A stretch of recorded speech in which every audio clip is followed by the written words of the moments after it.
Il y avait une intensité de la présence de Dieu dans le lieu saint que le peuple ne pouvait pas supporter. C'est pourquoi Dieu ne laissait pas le peuple rentrer dans le lieu saint, seuls les sacrificateurs. Parce que cette présence était supportable par les sacrificateurs, mais insupportable par le peuple. En fait, chaque présence de Dieu, chaque intensité de la présence de Dieu, il y a un groupe d'hommes qui peut supporter et il y a un autre groupe d'hommes qui ne peut pas. Quand je parle de la présence insupportable de Dieu, je parle d'une présence du Saint-Esprit qui n'est pas ordinaire. En fait, chaque présence de Dieu, chaque intensité de la présence de Dieu, il y a un groupe d'hommes qui peut supporter, un autre groupe d'hommes qui ne peut pas. La présence insupportable, une présence du Saint-Esprit qui n'est et que tout le monde ne peut pas vivre. Dieu ne fait pas vivre la même chose à tout le monde. Il y en a qui sont dans le parvis, du lieu où tu te trouves dans le monde des esprits que Dieu te visite. Ça ne dépend pas du lieu où tu te trouves dans la salle. La manière dont le culte, ça dépend de ce qu'il a fait en semaine avant de venir au culte. Quand il descend, qu'il décide de bénir, il commence par toi. Commence par toi. Voici. Encore un peu. Le troisième et le dernier lieu qu'on appelait le était un où personne n'avait le droit d'entrer et de rester toute l'année, qui était une tabernacle, qui était une pièce de la présence de Dieu, était vide. Aucun homme, aucun être humain sous la loi ne pouvait y rester parce qu'il y avait là-bas ce que j'appelle la présence insupportable. Il y avait une intensité de la présence de Dieu. Non, même pas le souverain sacrificateur, même pas le grand prêtre pouvait supporter pendant plus de 24 heures. Donc, je vais en donner la raison. Pourquoi est-ce que personne ne pouvait dans le lieu très saint? Pourquoi? Parce que pour rentrer, il fallait remplir aucun homme sous la loi avait le droit de rentrer dans ce lieu une fois par an, juste pour faire certains sacrifices. Et après ça, il devait... Malgré qu'il avait l'air plus saint, plus juste, plus pieux que le reste du peuple, il ne pouvait pas supporter la présence très saint. Cette présence était insupportable. Personne ne pouvait supporter. Et c'est parce que l'intensité de cette présence était tellement forte que Dieu avait demandé qu'on fasse l'arche de la avec du bois qui est dur et de l'or. Parce que c'est une présence qui agit même sur les présence de Dieu qui agit sur les objets, fait tomber les gens. C'est ce qui fait qu'on peut toucher quelqu'un, ou bien tu passes à... Le Saint-Esprit inspire des sujets et des thèmes en fonction des besoins de la majorité. C'est parce que Dieu sait que la majorité d'entre vous actuellement, ce dont vous avez le plus besoin, c'est sa présence. C'est pourquoi il m'a dit de parler de sa présence. Mais sa présence est insupportable. Pourquoi est-ce que Dieu avait pris ses distances avec les enfants d'Israël? Pourquoi est-ce qu'il marchait avec eux, mais il n'était pas proche d'eux à un certain niveau? Ils pouvaient voir Dieu se manifester, mais Dieu n'était pas proche d'eux à un certain niveau. Pourquoi? Exode 25, verset 8. La raison est dans ce verset. Exode 25, verset 8. Oui.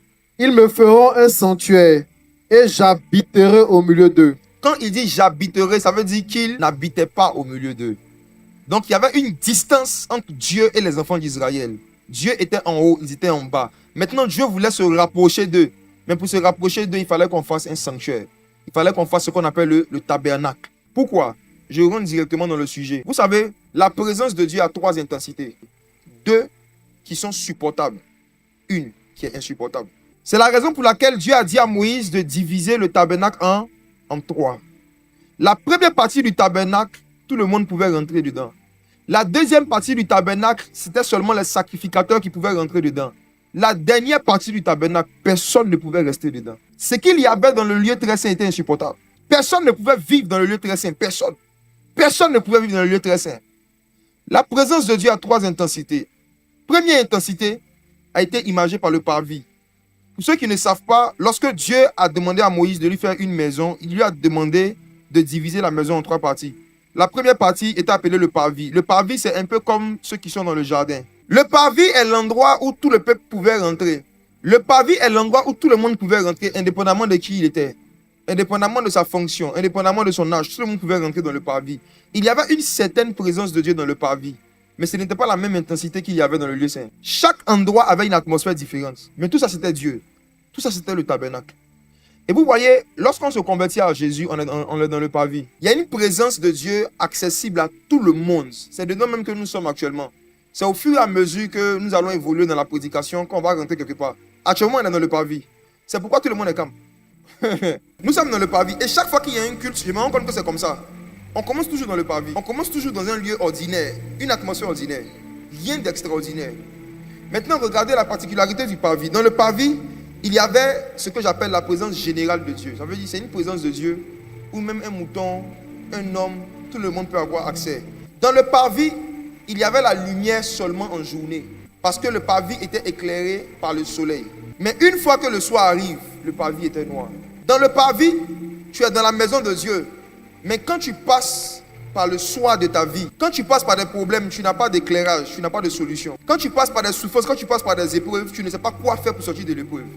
Le parvis était la partie du tabernacle qui n'était éclairée que pendant 12 heures. Parce que le jour dure 12 heures. Le jour dure 12 heures. Donc le parvis, c'est l'image de la présence de Dieu où tu ne reçois un éclairage que du calendrier, les 12 mois. Je vous explique. La présence de Dieu qu'on appelle le parvis, c'est une présence de Dieu où tu peux avoir des éclairages, ça veut dire des connaissances et des informations sur Dieu sans le Saint-Esprit. Le soleil, c'est la lumière naturelle. Et la lumière naturelle représente des informations naturelles qu'on peut avoir en contemplant la création. Par exemple, il y a des gens qui ne sont pas convertis, mais qui savent que Jésus est Dieu. Il y a des gens qui ne sont pas convertis, mais qui savent que Jésus est Dieu.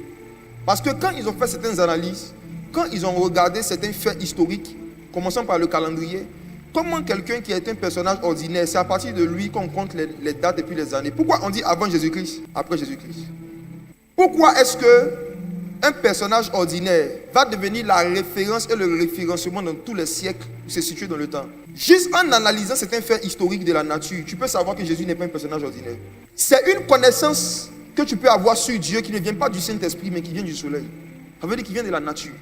Et regardez ce que Paul dit par rapport à ça, Romains 1, verset 20. Quand tu vis ce genre de présence de Dieu, il y a des choses de Dieu que tu sais parce que tu as étudié ou parce que tu as fait des recherches, mais pas parce que le Saint-Esprit t'a enseigné. Romains 1, verset 20. C'est le premier niveau de connaissance de Dieu, la connaissance naturelle de Dieu, la connaissance scientifique de Dieu. La connaissance de Dieu qu'on peut avoir en faisant des recherches, en observant certains faits historiques, en observant le calendrier, en observant l'histoire. Regardons, Romains 1, verset 20. En effet, les perfections invisibles de Dieu, sa puissance éternelle et sa divinité se voient comme à l'œil depuis la création du monde quand on les considère dans ses ouvrages. Ils sont donc inexcusables. Les perfections invisibles de Dieu et quoi? Sa divinité se voit à l'œil nu. Pour savoir que Jésus est Dieu, on n'a pas besoin de versets, on a besoin de la création. Dieu a mis des preuves de sa divinité et de son existence dans la création. Pour savoir que Dieu existe, on n'a pas besoin d'un pasteur. On a besoin d'une connaissance scientifique ou d'un documentaire. Ce que Paul est en train de dire ici, c'est qu'en observant les différents éléments de la création, on peut savoir qu'il y a un être qui existe. La création prouve qu'il y a un créateur. Parce que même dans notre société, il n'y a aucun objet qui est sorti de nulle part. Tout ce qui existe a été fait par quelqu'un. Donc à partir du moment où on admet l'existence du soleil, c'est qu'il y a un ensoleilleur quelque part. À partir du moment où on reconnaît l'existence de la mer et du fleuve, c'est qu'il y a une source d'eau quelque part. La création simplement nous donne des informations sur les perfections invisibles de Dieu, et la création nous donne des informations sur sa divinité. Quand on les regarde à l'œil nu, donc on n'a pas besoin de vision. Juste avec nos yeux, en méditant sur certains sujets, on sait qu'il y a un Dieu quelque part qui existe. Je me rappelle, j'étais en France l'année dernière pour un programme et je sentais dans mon esprit qu'il y avait beaucoup d'hommes blancs dans la salle, mais en dehors de ça, je sentais dans mon esprit qu'il y avait beaucoup d'athées et de gens qui sont vraiment dans la théorie du Big Bang. C'est Big Bang, mais c'est Bang Bing, je ne sais plus. En tout cas, ils sont dans une théorie où on dit comment le monde s'est créé, ça fait bing, on a entendu bang, et puis tout a existé. Et je leur ai dit, admettons que cette théorie soit vraie, admettons. Eux-mêmes, les mêmes scientifiques nous disent aujourd'hui que lorsqu'il y a une explosion de bombes quelque part dans un pays, c'est qu'il y a forcément un terroriste. Il y a forcément quelqu'un qui appuie sur le détonateur pour qu'on entende bing et bang. Donc si la création a été faite à partir du Big Bang, qui a appuyé sur le détonateur? Aucune bombe n'explose seule. Il y a forcément un terroriste quelque part qui a créé le bing et le bang. Et j'ai dit, c'est de ce terroriste que je suis venu vous parler. Celui qui a appuyé pour que ça fasse bing, c'est de lui que je suis venu parler. En méditant sur la création, on sait qu'il y a un créateur quand on n'est pas malhonnête. Aucun scientifique ne peut étudier honnêtement la création et ne pas se douter qu'il y a une intelligence, une sagesse et un maître d'orchestre derrière le mouvement qui se fait à travers les astres et les étoiles. Il y a forcément quelqu'un qui fait quelque chose pour que quelque chose se passe, forcément.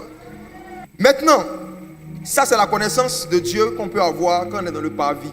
C'est la connaissance de Dieu à laquelle tout le monde peut avoir accès. Mais malheureusement, dans le parvis, une fois que le jour tombe, une fois qu'il fait nuit, tu es dans le noir. Pourquoi? Parce que c'est la lumière du soleil qui éclaire. Donc quand le soleil se couche, tous ceux qui sont dans le parvis sont dans le noir. Et beaucoup d'enfants de Dieu aujourd'hui ont l'impression qu'ils vivent dans le noir, ils vivent dans les ténèbres, ils vivent sans direction dans la vie. Parce qu'ils sont restés dans le parvis de la présence de Dieu pendant longtemps. Ils n'ont pas cherché d'autres expériences avec le Saint-Esprit, plus profondes que ce qu'ils pouvaient voir avec leurs yeux physiques. Ils n'ont pas cherché des expériences avec Dieu plus grandes que ce qu'on peut voir juste en lisant un verset. Vous êtes restés dans le parvis parce que vous avez perdu la soif de la présence du Saint-Esprit. En général, lorsqu'on se convertit, on est vraiment intéressé par le Saint-Esprit, par ses manifestations et par sa présence. Mais le piège dans lequel beaucoup de croyants tombent, c'est qu'au fur et à mesure que les mois passent, au fur et à mesure que les années passent, au fur et à mesure que ta connaissance des versets, ta connaissance de la Bible augmente, ta soif de Dieu peut diminuer si tu ne veilles pas sur ton cœur. Ton désir de la présence de Dieu peut baisser parce que ta connaissance a augmenté. Avant, quand tu savais qu'il y avait un culte, tu prenais ta disposition pour que tant que cela dépend de toi, tu puisses venir avant l'heure du début. Et aujourd'hui, n'est-ce pas que Jésus est devenu ton petit camarade? Avant, tu ne pouvais pas faire une semaine sans ouvrir ta Bible seule et la lire. Mais aujourd'hui, regardez les vidéos de prédication. Regardez les vidéos de prédication sans ouvrir sa Bible. En dehors des vidéos pour la lire seule. C'est le moyen le plus efficace de rétrograder. Si quelqu'un veut une astuce pour rétrograder vite, ne lis pas ta Bible seule. Il faut prendre seulement des vidéos de prédication. Regarde pendant un mois. Remplace ta vie de méditation par une vie de vidéo. Beaucoup parmi eux, ils viennent dans la présence de Dieu ici. Et comme je sais qu'ils ne méditent pas, c'est qu'ils ne notent jamais rien. Vous savez, il y a des habitudes qui vous trahissent vis-à-vis de ceux qui ont de l'expérience dans la chose de Dieu. Quand je vois quelqu'un qui sait lire, qui sait écrire, mais qui a l'habitude de venir à des cultes d'enseignement sans ne jamais rien noter, je sais qu'il n'est pas venu à l'église, il est venu au cinéma. Quelqu'un qui a l'habitude de venir dans un endroit où on lui donne beaucoup de nouvelles informations et il ne note jamais rien, soit c'est un surdoué, soit c'est un abonné des salles de cinéma. Pourquoi? Parce que quand quelqu'un va au cinéma, il ne va pas pour apprendre, il va pour regarder. Et tu peux ne pas te rendre compte, mais la présence de Dieu peut devenir cinématographique pour toi. Dans la mesure où tu viens là juste pour regarder qu'est-ce qui va se passer, tu ne viens pas pour apprendre. J'étais à Métamorphose, je suis venu avec mon cahier parce que j'ai vu que mon père spirituel devait prêcher. Chacun est à l'aise de noter de sa façon. Moi, parfois je note avec mon téléphone, il y a des fois je note avec un cahier. Mais quand c'est pasteur Yannick Diati, j'ai un cahier pour lui. J'ai mon cahier des messages de pasteur Yannick Diati. Je ne mélange pas avec les autres notes. Donc, je suis passé avec mon cahier et il y a un jeune dans la salle que je voyais pendant la première session, toute la session. Il faisait les ouais, les amen, les wesh. Il ne notait rien. À la fin, je l'ai récupéré. À la fin, je lui ai dit, fais-moi un résumé de la première partie, le matin. Qu'est-ce que tu as retenu? Il a retenu que c'était doux. Tout ce qu'on a dit, c'est qu'il a compris, c'est que quand est doux. Tous ceux et celles qui n'ont pas à cœur de sauvegarder des informations seront soit expulsés, soit interdits du lieu saint. La seconde présence de Dieu, qui est dans le lieu saint, la deuxième intensité de la présence du Saint-Esprit, on fait rentrer là-bas seulement ceux et celles qui veulent savoir des choses, qui veulent apprendre et qui veulent connaître des choses sur le Saint-Esprit. Pourquoi? Je rentre maintenant dans le lieu saint. Dans le lieu saint, la particularité, c'est que la lumière ne s'éteint jamais. Le lieu saint est éclairé 24 heures sur 24. Parce que ce n'est pas la lumière du soleil qui éclaire ce lieu, c'est la lumière du chandelier. Il y a une lumière dans le lieu saint qui n'est pas créée par la création, qui ne vient pas de la nature. Ça ne vient pas de la nature, ce n'est pas une lumière naturelle, c'est une lumière surnaturelle. Dans la mesure où Dieu avait demandé au sacrificateur de prendre de l'huile d'olive, de l'huile d'onction, et de pouvoir veiller à ce que dans le chandelier, il y ait toujours la lampe qui brûle pour qu'il y ait toujours de la lumière. Donc quand tu es dans le lieu saint, tu ne sais pas quand il fait nuit, tu ne sais pas quand il fait jour. Quand tu vis dans le lieu saint, tu ne connais pas ces périodes où on dit je n'arrive pas à prier, il y a des fois j'arrive à prier, je n'arrive pas à méditer, il y a des fois j'arrive à méditer. Dans le lieu saint, on arrive à méditer chaque jour. Dans le lieu saint, on arrive à prier chaque jour. Dans le lieu saint, on arrive à jeûner chaque fois qu'on veut jeûner. Dans le lieu saint, on ne connaît pas cette phrase de la vie chrétienne où tu demandes à une brebis comment va ta marche et la brebis dit je m'accroche. Écoute-moi, écoute-moi. Une brebis ne peut jamais s'accrocher sur un arbre. Ce sont les singes qui s'accrochent. Quand on te demande comment ça va et puis tu dis je m'accroche, tu n'es plus une brebis. Qui a déjà vu une brebis accrochée? Ceux qui s'accrochent là, c'est les singes et puis les gorilles. On s'accroche, on s'accroche. Quelqu'un qui est accroché, ça montre qu'il veut tomber. Quand il dit on s'accroche, ça veut dire que je suis sur le point de partir mais attraper une branche. Tu es toujours en position d'accrochage. Écoutez-moi, trouvez-moi le passage qui parle de Titus dans Actes. Je vais vous montrer un détail. Je dis même votre manière de vous tenir dans la présence de Dieu peuvent nous donner un indice. Un indice, vous êtes dans quel type de présence? Le parvis, le lieu saint. Même la façon d'être. Regardez Titus, regardez quelque chose. Si tu n'as pas soif de devenir un genre de chrétien qui médite chaque jour, qui prie chaque jour, qui chaque jour a de nouvelles informations sur Christ, a de nouvelles révélations, tu n'as pas le droit de rentrer ou de rester dans la deuxième intensité de la présence du Saint-Esprit qu'on appelle le lieu saint. Acte 20, verset 9. Verset 9. Or, il y avait un jeune homme nommé Eutychus, c'est ça? Lis ça s'il te plaît, regardez quelque chose. Or, un jeune homme nommé Eutychus, qui était assis sur la fenêtre. Pause. Assis sur la fenêtre. Qui a déjà vu ça dans sa vie? On vient faire un programme. Et puis il y a un au milieu de nous qui n'est pas assis sur une chaise. Il n'est pas assis vers la fenêtre. Il est assis sur la fenêtre. Qui a déjà vu quelqu'un comme ça? C'est un singe. On s'accroche là, c'est ça qui est là. Il y a des gens qui peuvent venir là dans cette salle. Il y a des chaises devant. Mais ils vont préférer aller s'asseoir aux extrémités. Ce ne sont pas des brebis. Ce n'est pas parce que tu es un enfant de Dieu que tu es une brebis de Jésus. La particularité des enfants, justement, c'est que les enfants, ils n'aiment pas rester à la place qu'on leur donne. Tu prends un enfant, tu le déposes ici, tu dis attends-moi ici. Va boire de l'eau, tu vas venir, tu vas voir un truc. L'enfant aime choisir sa place. La brebis se laisse conduire par le berger. La brebis fait ce qu'on lui dit de faire. Il y a des gens qui viennent, on leur dit asseyez-vous, là, ils disent non, moi je préfère là-bas. Comportement de singe. La brebis se laisse guider, la brebis se laisse orienter. Mais les enfants, c'est l'image de l'immaturité. Ils se comportent comme les singes. Et Tichus ne s'est pas assis vers la fenêtre, il était sur la fenêtre. Il a laissé les chaises, il allait se mettre sur la fenêtre. Parce qu'il n'avait pas encore bien quitté le monde. Il aimait le pavé, il ne supportait pas la présence. Vous allez comprendre quand je vais évoluer pourquoi il y a des gens qui aiment s'asseoir derrière. Il y a des gens qui aiment s'asseoir derrière quand ils viennent dans la présence de Dieu. Même comportement que Adam et Ève après la chute. Ils ne supportent pas la présence. Il y a quelque chose en eux qui les met mal à l'aise et qui les dérange quand ils sont trop proches du prédicateur. Il y a des personnes qui sont venues, il y avait de la place dans la salle, mais ils ont préféré s'asseoir dehors, dans le jardin, sous les bâches, parce qu'ils ne supportent pas. Ils ont peur d'être vus par un homme en ce qui concerne les choses qu'ils ne veulent pas abandonner. Dans le lieu saint, pour entrer, il fallait être sacrificateur. Donc tous ceux et celles qui ne sont pas nés de nouveau ne connaissent pas cette présence du Saint-Esprit qu'on appelle le lieu saint. Voici pourquoi ils n'ont pas de révélation sur Jésus-Christ. Ils ne connaissent pas Jésus par révélation. Jésus a demandé à ses disciples, qui dites-vous que je suis? Les disciples ont dit, certains disent que tu es Élie, d'autres disent que tu es Jean, d'autres disent que tu es Jean-Baptiste. Toutes ces informations, c'était encore le parvis. C'est des informations qu'ils ont reçues des gens. Il dit, et vous? Dans le parvis, il y a des informations générales. Maintenant, vous-même, qu'est-ce que vous savez sur moi que personne ne vous a enseigné? Qu'est-ce que vous-même vous savez sur moi que vous avez découvert quand vous êtes venu dans mon intimité? Qu'est-ce que vous savez sur moi? Personne ne savait rien. Pourquoi? Parce qu'eux aussi, ils marchaient avec Jésus, mais dans le parvis. Tout ce qu'ils savaient de Jésus, leur venait du soleil, de la nature, des autres. C'est Pierre qui a dit, tu es le Christ, le Fils du Dieu vivant. Et Jésus lui dit, ce n'est pas la chair et le sang qui ont révélé ces choses. En d'autres termes, l'information que tu viens de donner ne vient pas du parvis. C'est mon Père qui est dans les cieux. C'est pour dire quoi? Chaque disciple de Jésus est censé avoir des informations sur Jésus qu'un pasteur ne lui a pas donné. Amen. Chaque disciple de Jésus est censé savoir des choses sur Christ qu'il n'a jamais entendu dans une vidéo. Chaque disciple de Jésus est censé savoir des choses sur Christ qu'il a découvert en s'approchant lui-même de sa Bible. Qu'est-ce que tu sais sur Christ que tu n'as jamais entendu dans une vidéo, mais que tu as découvert dans les Écritures? Dans le lieu saint, quand le sacrificateur rentrait, il y avait le chandelier qui lui donnait des éclairages. Il y avait aussi en face de lui ce qu'on appelait l'autel des parfums. C'était une image de la vie de prière. 24 heures sur 24, l'atmosphère de prière. Dans le lieu saint, on n'a pas une heure où on dit on n'arrive pas à prier. J'ai du mal à prier. Écoute-moi, chaque fois que tu fais un jour, 2 jours sans arriver à prier, tu es sorti du lieu saint. Tu es sorti du lieu saint. Tu es dans la présence de Dieu, mais tu n'es pas dans l'intensité naturelle des sacrificateurs. Fais 24 heures sans méditer, fais 24 heures sans prier. Est une preuve pour toi-même que tu es en train de rétrograder. Rétrograder, ce n'est pas le fait de ne plus venir à l'église. Rétrograder, c'est le fait de ne plus aller à l'esprit. Rétrograder, ce n'est pas de ne plus venir à l'église. Rétrograder, c'est de ne plus chercher le Saint-Esprit.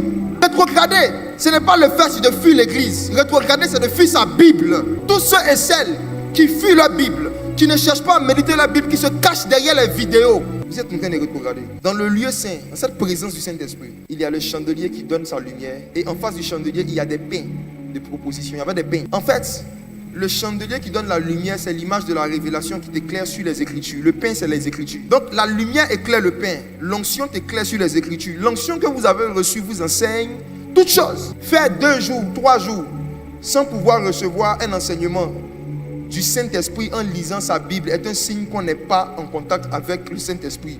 Ce n'est pas parce que Dieu marche avec toi qu'il est proche de toi. Si Dieu pouvait marcher avec les Juifs et être en l'air, tu peux marcher avec le Saint-Esprit et puis il est en haut, là-dessus de toi.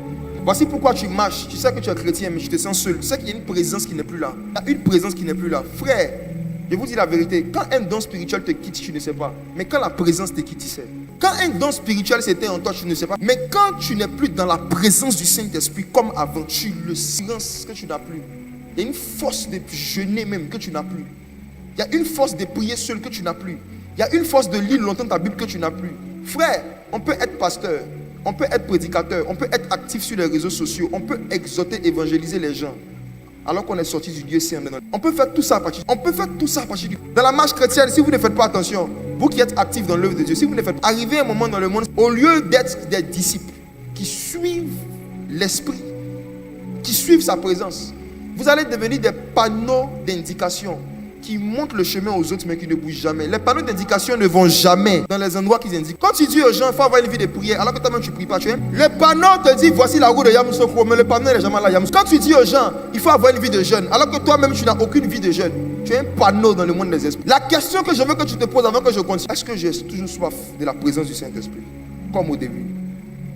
Jésus apparaît à un responsable d'église. Il dit, souviens-toi d'où tu es. Il dit à un autre, premier amour. C'est pas parce que tu aimes Jésus que cet amour-là lui plaît. C'est le premier qui veut, pas ton amour. Est-ce que ton amour de Jésus est le premier? Est-ce que c'est le même amour? C'est la même. Parce que c'est le même désir, c'est la même soif. Parce que 2 ou 3 personnes que tu as appelées, parce que tu as le dadisme. L'une des nombreuses raisons pour lesquelles Dieu n'a pas donné un enfant à Abraham dans les années de sa mort, c'est parce que Dieu voulait apprendre à Abraham à être un fils avant de devenir un père. Il ne peut pas devenir père trop tôt. Même dans le monde physique, quand un jeune devient père trop tôt, il éduque toujours très mal l'enfant. Il y a beaucoup de jeunes qui sont devenus des pères spirituels trop tôt. Ils n'avaient pas fini leur classe de fils. Lorsqu'ils ont commencé à enceinter et engendrer des âmes partout.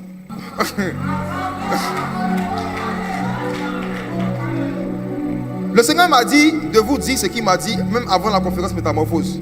Cherchez ma présence. Revenez à votre premier amour, pas à votre amour actuel. Le premier, cherchez ma présence. David disait dans Psaume, ton cœur dit de ma part, cherche ma face. Ce que tu sens aujourd'hui quand tu viens dans les cultes, est-ce que c'est ce que tu sentais quand tu venais dans les cultes au début? Est-ce Dieu qui a changé ou c'est toi? Dans le lieu saint, pour entrer, il fallait des critères. Il fallait un critère. Dans le pavé, il n'y avait pas de critères, tout le monde pouvait être.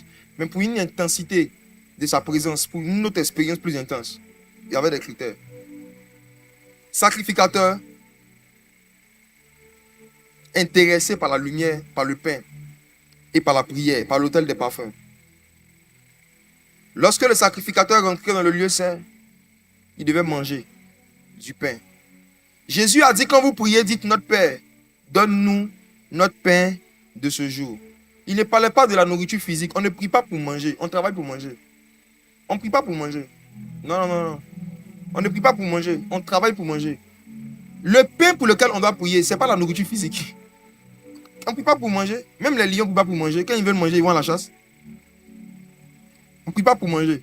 Jésus parlait d'un pain qui était dans le tabernacle.